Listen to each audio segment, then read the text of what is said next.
Yeah, it was an exciting experience, especially working with Daniel, because he took up something that I consider to be a challenge, because not only was he composing in a new language for him, but it is also a tonal language, and also the poetry kind of had some depths that needed to be covered, and he was also working with he was very flexible with working with what I desired for my own voice.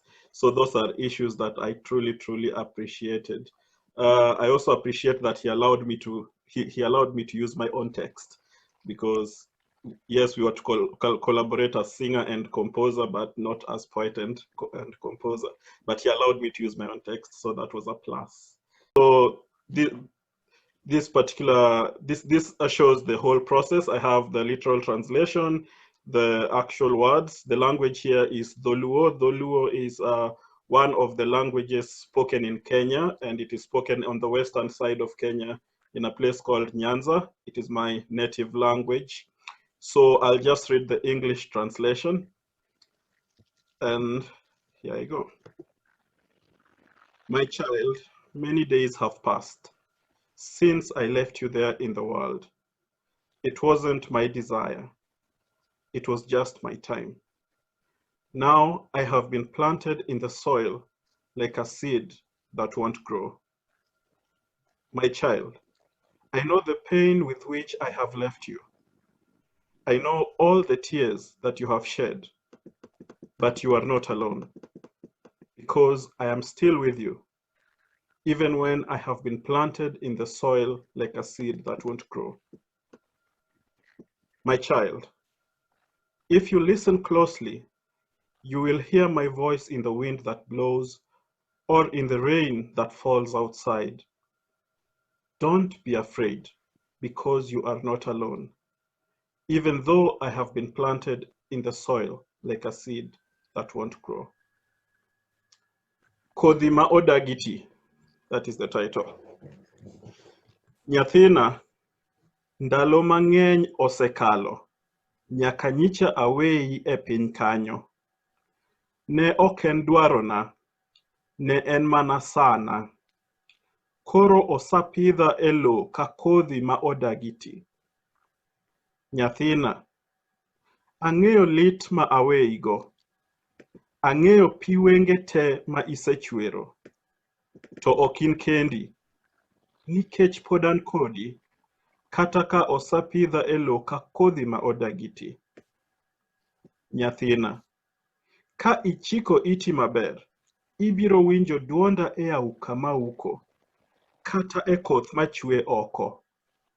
Kik iluor, nikech ok in kendi, kata ka osapidha e lowo ka kodhi ma odagiti. So Daniel's challenge here was to, and he will talk about this, was to get the contour of the words, because changing the direction of the pitch for this particular language would change the meaning of the word. And even prolonging the length of the vowel by a certain length will also change the meaning of the word. Shortening it would also change the meaning of the word. So it is like Daniel had to work around a very almost preset rhythm and contour, because the language has a very specific contour for each word. And perhaps he'll talk to how he worked around that. But the overall result was very, very impressive. And I'm very happy with it. And I've shared it with my family back at home, and they could understand the text. They could understand the contour. And so, fabulous job, Daniel. I'm very happy to have worked with you in this. Thank you. And so you can all sort of see what kind of challenge I was put into. And he also happened to mention that this was going to be the first sort of art song that he knew to be written in this language. So in a way, I read this text. I was so deeply moved by this text. I had that sort of an immediate emotional connection to the text. And on the other hand, I didn't speak the language, and I was supposed to write the first song ever in this language. So it was, you know, it was a challenge. And as Eddie was saying, that the fact that the language is so melodic and that has specific contours was really sort of a blessing because it was a way for me to approach what otherwise seemed like sort of a daunting task to write in a language that I wasn't familiar with. But if I could sort of just get the melodic contours right, and if I could make the text intelligible, and I was, happy that I could meet with Eddie, and we met several times to work on this, and he would correct whatever wasn't, going the right way, contour-wise. So in a way, that sort of anchor was something that really helped me. But just sort of speaking about the challenge of doing this, I thought, well, this is going to be the first art song ever written in this language. I better write a good piece, and it better really, and I'm a doctoral student, so, it should be complicated and intellectual. And so I went to him, I said, can I do stuff inside the piano, like open up the, the box of the piano and do some poking around for your piece? And he said, well, I want to sing this in Kenya. There are barely any grand pianos in Kenya. Most pianos there are upright. The people who have grand pianos are not going to be happy if you're, doing stuff inside. So maybe don't do that. Maybe do a different version if you want, or whatever. So that sort of was a reality check. And I thought, wait, so this is supposed to be for something that a Kenyan audience can sort of, empathize with and be moved by. And so I sort of started thinking about it completely differently. And I sort of took myself out of the mix. And I thought, well, this is an emotionally very compelling story. It's Eddie's story. It's a story that he wrote in his language. He's the performer. This is his story. And so I sort of took a different stance as a composer. I thought myself maybe a little bit more as a film composer. How can I help tell this story instead of how can I, put myself into the mix interestingly? That sort of became a shift for me. How can I help bring the story to life? Eddie mentioned that he, one of his favorite pieces of repertoire is Strauss's Four Last Songs, and that he was envisioning maybe a piece that wasn't necessarily in that style, but that had that sort of same sort of general mood of long, expressive phrases. And of course, we had the contours of the language to work with. So suddenly I had all these tools, and I started to find what my role was going to be in the mix, which was simply to help him tell what is his story. And so that was sort of the most interesting part for me about this whole process, is sort of that shift in how I understood what I could do to help bring his story to life. And certainly Professor Bentley was wonderful, because she had sort of this framework with these deadlines and these things that we needed to get by a certain date. And that certainly helped really sort of get the project off its feet up until the recording, which just happened 3 days ago, which I'm happy to share now if you think it's the right time.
Kik iluor